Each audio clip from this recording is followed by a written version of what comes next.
नमस्कार. मी आहे सध्या सांगली जिल्ह्यातील जत तालुक्यातील श्री क्षेत्र गुड्डापूर येथे. आज महाशिवरात्रीच्या पावन दिवशी आमच्या सर्व दर्शकांना श्री क्षेत्र गुड्डापूर येथील दानम्मा देवीचे दर्शन व्हावे यासाठी मी आलेलो आहे सांगली जिल्ह्यातील जत तालुक्यातील श्री क्षेत्र गुड्डापूर येथे. आपण पाहू शकता गुड्डापूर येथील दानम्मा देवी मंदिरातील हे दृश्य आहे. गाभाऱ्याचे सजावट आपण पाहू शकता. द्राक्षांनी सजावट या ठिकाणी अतिशय सुंदर अशा पद्धतीने सजावट केलेली आहे. सकाळचे दर्शन आहे. 12च्या आतील हे सकाळचे दर्शन आपण घेऊ शकता. खास महाशिवरात्रीच्या पावन दिवशी सर्व दर्शकांना श्री क्षेत्र गुड्डापूर येथील देवीचे दर्शन व्हावे यासाठी मी आलेलो आहे सांगली जिल्ह्यातील जत तालुक्यातील श्री क्षेत्र गुड्डापूर या ठिकाणी.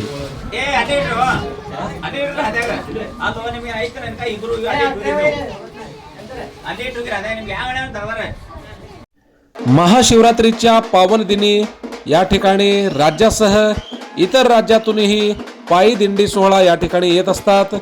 आपल्या सोलापूर जिल्ह्यातील वळसंग येथील पायी दिंडी सोहळा देखील या ठिकाणी आली होती.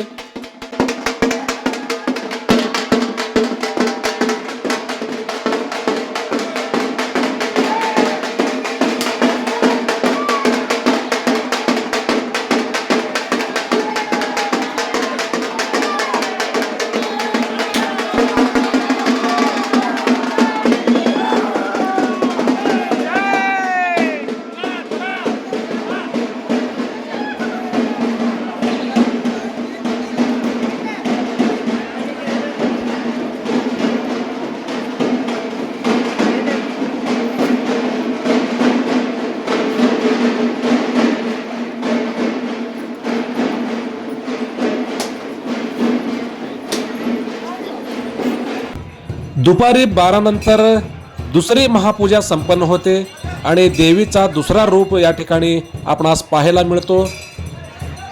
या पूजेनंतर महाआरती घेण्यासाठी भाविकांची प्रचंड गर्दी होत असते. आपण पाहू शकता ही महाआरती घेण्यासाठी भाविकांची प्रचंड गर्दी या ठिकाणी झालेली आहे. सकाळची पूजा 12च्या आत असते आणि दुपारची पूजा 12 नंतर संपन्न होते आणि संध्याकाळी देवीची तिसरी पूजा संपन्न होते. बाल्यावस्था, तारुण्यावस्था आणि वृद्धावस्था अशा 3 अवस्थेत देवीची दिवसातून 3 वेळा पूजा संपन्न होते.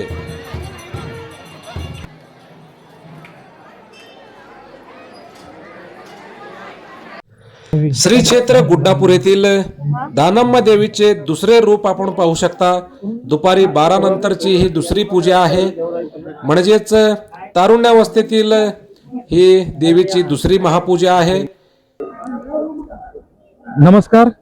हॅलो सोलापूर न्यूज चॅनल मध्ये आपल्या सर्वांचं मनापासून स्वागत. आज महाशिवरात्री निमित्त मी आलेलो आहे सांगली जिल्ह्यातील जत तालुक्यातील श्री क्षेत्र गुड्डापूर या ठिकाणी दानम्मा देवी मातेच्या दर्शनासाठी या ठिकाणी आलेला आहे. आज महाशिवरात्रीच्या पावन मुहूर्तावर आमच्या खास दर्शकांना श्री क्षेत्र गुड्डापूर येथील दानम्मा देवीचे दर्शन व्हावे या उद्देशाने मी तीर्थक्षेत्र गुड्डापूर या ठिकाणी आलेला आहे. सकाळचं पूजा आणि दुपारचं पूजा आपण पाहिलेलं आहात. माझ्या सोबत या ठिकाणी आहे ते मंदिराचे पुजारी.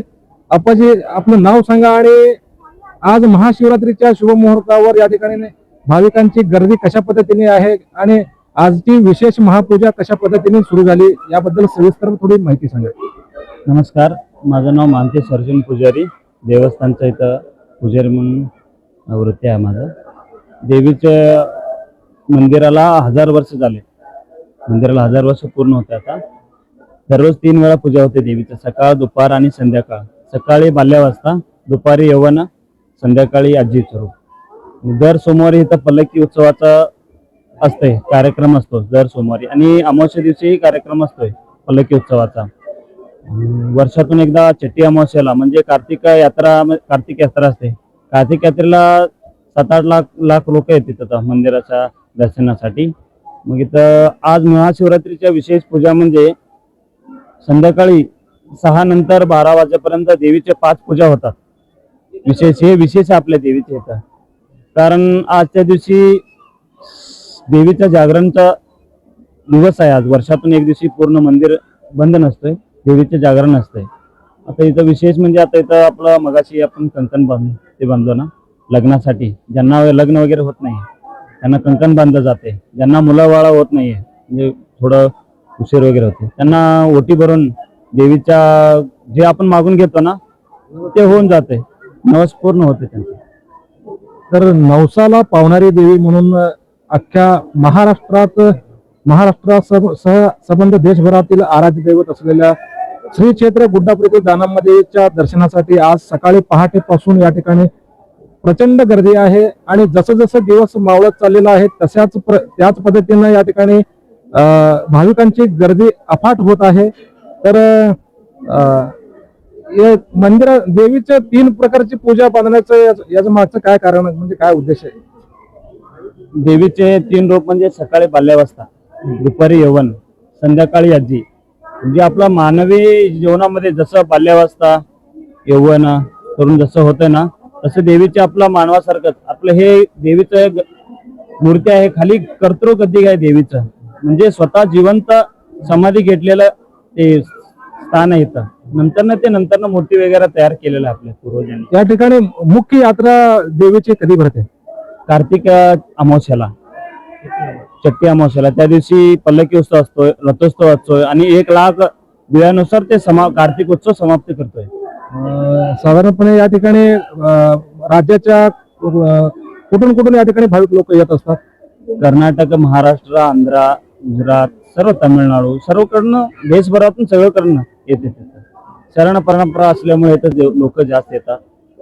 ज्या बसवेश्वराच्या काळात 777 शरण होऊन गेले ना त्या शरणमध्ये देवी एक शिवशरणी आहे. आणि आपला म्हैसूर राजा आहे ना त्यांना त्या काळामध्ये 11व्या शतमानामध्ये लिंग दीक्षा दिलेली देवी आहे आपली म्हैसूर राजांना. या ठिकाणी दर्शनासाठी यात्रेच्या वेळेस जे हजारो लोक या ठिकाणी उपस्थित, लाखो लोक या ठिकाणी उपस्थित असतात.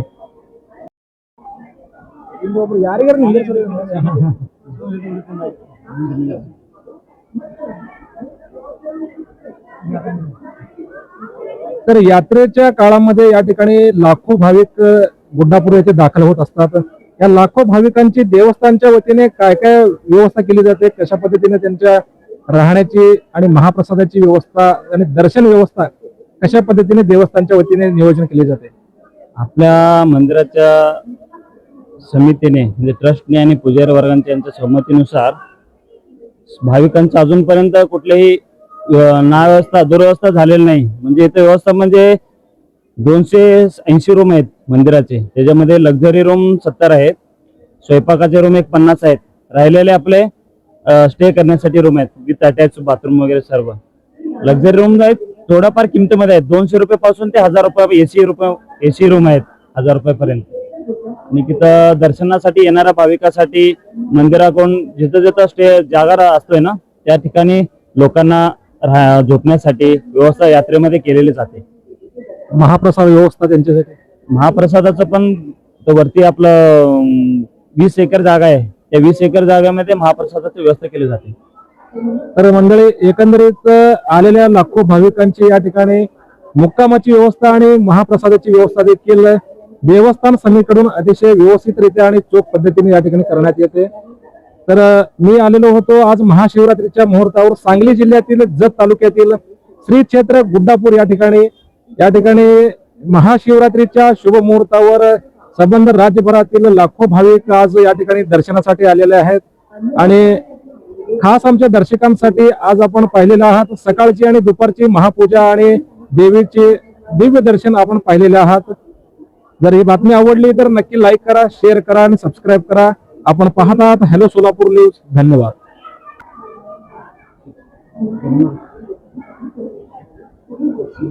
मंदिराचं पण चॅनल आहे.